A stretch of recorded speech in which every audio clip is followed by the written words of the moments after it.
अब तक प्रदेश से 7 प्रधानमंत्री, 110 सांसद और 400 प्लस विधायक और अनगिनत प्रतिनिधि होने के बाद भी आज उत्तर प्रदेश का ये हाल है।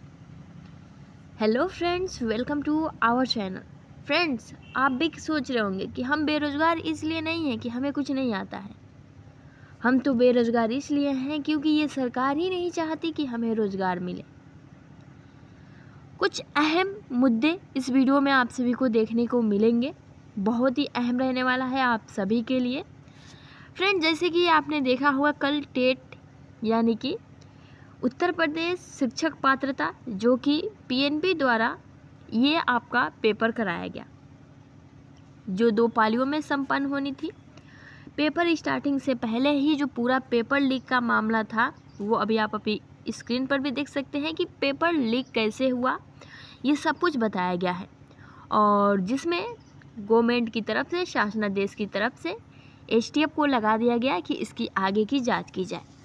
अब फ्रेंड्स, ये कहीं ना कहीं आप जब ये पेपर रद्द हुआ दोनों पालियों का, तो कहीं ना कहीं ये चौंकाने वाला था, क्योंकि इस पेपर से ना तो हमें ज्वाइनिंग लेटर मिलता है ना ये आपका मेन परीक्षा था, ना ही मुख्य परीक्षा था। और आए दिन आप देख रहे होंगे लगभग यूपी में जितने भी एग्जाम्स हुए हैं, अगर हम यूपी की ही बात करें तो हर पेपर में कहीं ना कहीं पेपर लीक होता ही है और पकड़े भी जाते हैं। अभी यूपीएसआई का ही चल रहा है, उठा कर देख लीजिए एग्जाम्पल के लिए, डेली न्यूज़पेपर में आता है, लेकिन इस पर कोई भी एक्शन नहीं है। इसको पास करने के बाद आपको 100% ज्वाइनिंग लेटर मिल जाएगा। लेकिन जो ये आपका यूपी टेट है, ये तो अभी ओनली ये एक पात्रता थी कि आप एलिजिबल हो जाएंगे जो मेन परीक्षा है उसको देने के लिए। फिर इतना ज़्यादा इसको क्यों लिया गया? और साथ ही फ्रेंड्स, योगी सरकार जी की तरफ से आप देख सकते हैं बात कहा गया है कि 1 माह के अंदर पारदर्शी तरीके से 1 माह के अंदर ये बोला जा रहा है। चलिए ये तो हो गया, ठीक, चलो कोई दिक्कत नहीं है। फ्रेंड्स, आपने नई भर्ती को लेकर एक बात सुना होगा बहुत दिनों से, अभी कोर्ट में सबसे पहले अभी आपने देखा फ्रेंड्स, हाल ही में 69,000 जो आपकी शिक्षक भर्ती हुई, जो ये पूरा मामला कोर्ट में था, प्रदेश सरकार की तरफ से खुद ये कहा गया था कि लगभग 51,000 जो सीटें हैं वो खाली हैं। किसमें? तो नई शिक्षक भर्ती में। पूरा ब्यौरा दिया गया था कोर्ट को। और आपने देखा होगा जब भर्ती आनी है तो 3-4 महीने से इनका जो खेला है वो स्टार्ट हो गया है, सरकार से कमेटी तक और कमेटी से सरकार तक। कमेटी ने पूरा सौंप दिया कमेटी को पूरा कार्यभार। अब कमेटी ये है कि मतलब लगता ही नहीं कि उसमें कोई मोशन भी हो रहा है, कोई गति भी हो रहा है, मतलब निर्जीव वस्तु की तरह। क्योंकि जब पहले ही इतनी सीटें खाली थी तो फिर ये 3-4 महीने से कौन सा ब्यौरा जुटा रहे हैं कि अभी तक कोई भी इन्फॉर्मेशन नहीं दी गई है कमेटी की तरफ से। तो ये कुछ हाल रहा है फ्रेंड्स। अब देखिए, अब आपका असली खेला यहाँ से स्टार्ट होने वाला है। यूपी टेट की परीक्षा आपकी रद्द हुई क्योंकि यही था कि यूपी टेट का जल्द से जल्द एग्जाम आए, उसके बाद से नई शिक्षक भर्ती आए ताकि सभी प्रशिक्षु शामिल हो सके। बात तो यही थी। तो अब तो यूपी टेट का पेपर ही रद्द कर दिया गया, तो क्या भर्ती आएगी? भैया बहुत मुश्किल है, क्योंकि जिस तरह से इनकी ये प्रक्रियाएं चल रही हैं वो बहुत मुश्किल है। लेकिन बात यहाँ ये आ जाती है, मुश्किल तो है लेकिन इलेक्शन आने वाला है और आचार संहिता भी जल्द लागू हो जाएगा। विरोधी भी हैं, उनको भी दिखाना है अपना काम। तो क्या भर्ती आएगी? क्या होगी प्रक्रिया? सरकार की मंशा क्या है? आप सभी को सब कुछ पता है।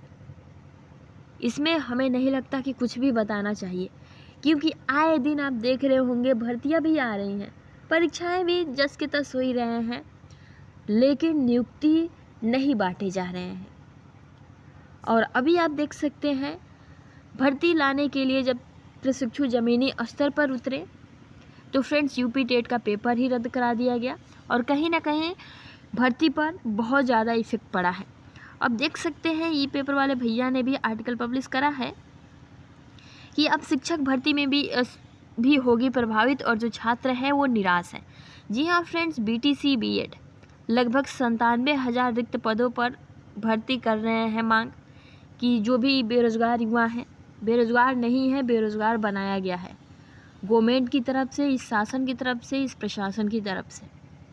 मेहनत किए, डिग्री लिए, उसके बाद से जब आपको भर्तियां निकालनी है तो आपको भर्तियां नहीं देनी है, नियुक्ति नहीं देनी है, और ऊपर से इनका ये कहना है कि अभी आपका पेपर 1 मंथ बाद आएगा, बिल्कुल फ्री होगा। फ्री क्या होगा? कोई एहसान थोड़ी कर रहे हैं आप, कोई एहसान थोड़ी कर रहे हैं कि फ्री होगा वगैरह। अभी जो यूपी टेट के पेपर देने गए थे, आपने देखा होगा, कोई 2 दिन पहले, कोई 1 दिन पहले पहुँचे थे इतने ठंड में, और उसके बाद से जब पेपर देने बैठे तो ये कह दिया गया है कि आपका पेपर लीक हो गया है और आप बाहर जाइए अब। तो फ्रेंड्स, आप खुद समझ सकते हैं ये स्थिति, और ये है अभी हाल ही में जो भी स्थिति है वो शासनादेश की स्थिति। और ये कहा जा रहा है, मतलब क्या ही कहा जाए, शिक्षक भर्ती को लेकर। फ्रेंड्स, ये तो थी उम्मीद कि शिक्षक भर्ती आप सभी की आएगी, लेकिन कब तक आएगी ये कोई नहीं कह सकता अभी। अब बाकी फ्रेंड्स आपके ऊपर डिपेंड करता है, आप खुद जागरूक हैं, आगे आपको क्या करना चाहिए ये आपके ऊपर डिपेंड करता है। ठीक है, मुद्दे बहुत गंभीर हैं यहाँ, क्योंकि आपके साथ कहीं ना कहीं खेल हो रहा है, एक तरह से कह सकते हैं। अभी आप राजनीतिक खेल कहें या फिर कुछ भी कहें, लेकिन इफ़ेक्ट तो आपको ही करेगा। किसी को कुछ नहीं मतलब है आपसे, इतना आप समझ लीजिए। जो करना है आपको अब खुद करना पड़ेगा, बाकी आप खुद समझदार हैं। ठीक है, तो प्रभावित तो करेगा शिक्षक भर्ती को। और साथ ही फ्रेंड्स, टेट की 1 महीने की बाद परीक्षा बोली जा रही है। आपको पता होगा 16 दिसंबर से सीटेट की परीक्षाएं स्टार्ट हैं। जल्दी एडमिट कार्ड जारी हो जाएगा और लगभग जनवरी माह तक चलेगा आपकी ये परीक्षा। तो क्या इसके बाद टेट आपको लगता है कि कंडक्ट करा पाएगी पीएनपी? क्योंकि विभाग तो दोनों एक ही हैं, सीटेट सीबीएसई द्वारा होता है। ठीक है, शिक्षा से ही रिलेटेड है पीएनपी, और जो आपका यूपी टेट है वो पीएनपी द्वारा होता है। तो क्या पीएनपी इतने कम टाइम में सेंटर्स प्लस जो भी हैं वो करा पाएगी? ये बहुत बड़ा सवाल है, और आप सभी को ये सिंपली पता भी है कि पीएनपी क्या ही कहा जाए। तो बाकी फ्रेंड्स, आगे कोई भी अपडेट आता है तो आप सभी को इस वीडियो में दी जाएगी, इस चैनल पे दी जाएगी। जो भी आपके दोस्त फ्रेंड्स हैं उनको ज़रूर शेयर करिएगा। मिलते हैं नेक्स्ट वीडियो में। Thanks for watching, take care.